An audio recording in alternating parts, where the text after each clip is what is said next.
आणि आगामी स्थानिक स्वराज्य संस्थांच्या निवडणुकांच्या निकालानंतर मोठी घडामोड होणार असल्याचं कळतंय।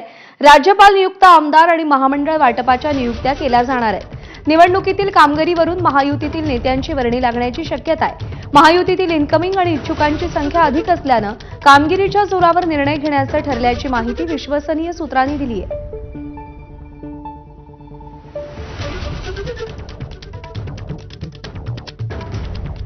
अभिषेक मुठाळ आपले प्रतिनिधी आपल्याला अधिक अपडेट देतील।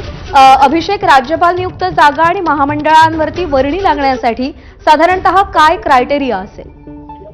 एकूणच महायुतीमध्ये मोठ्या प्रमाणात आपल्याला सध्याला इन्कमिंग हे पाहायला मिळत आहे। स्थानिक स्वराज्य संस्थांच्या निवडणुकी आधी अनेक नेते हे आपल्याला पक्षप्रवेश करताना दिसत आहेत। सोबतच इच्छुकांची संख्या देखील आधीच मोठ्या प्रमाणात आहे। त्यामुळेच एकूणच जो जसं काम करेल तशा पद्धतीनं जे निकाल असतील त्या कामगिरीवरनं जे पद आहेत ती आपल्याला महामंडळाचं वाटप असेल किंवा मग जे राज्यपाल नियुक्त आमदार आहेत, जे 5 आमदार अजूनही रिक्त त्या जागा पाहायला मिळत आहेत, त्या संदर्भातला निर्णय जो आहे तो आपल्याला होताना पाहायला मिळणार आहे।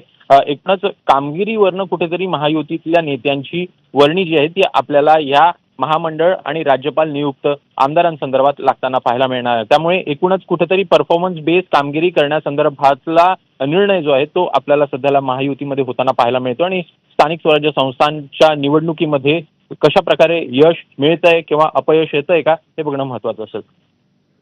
अभिषेक, धन्यवाद दिलेल्या माहितीसाठी।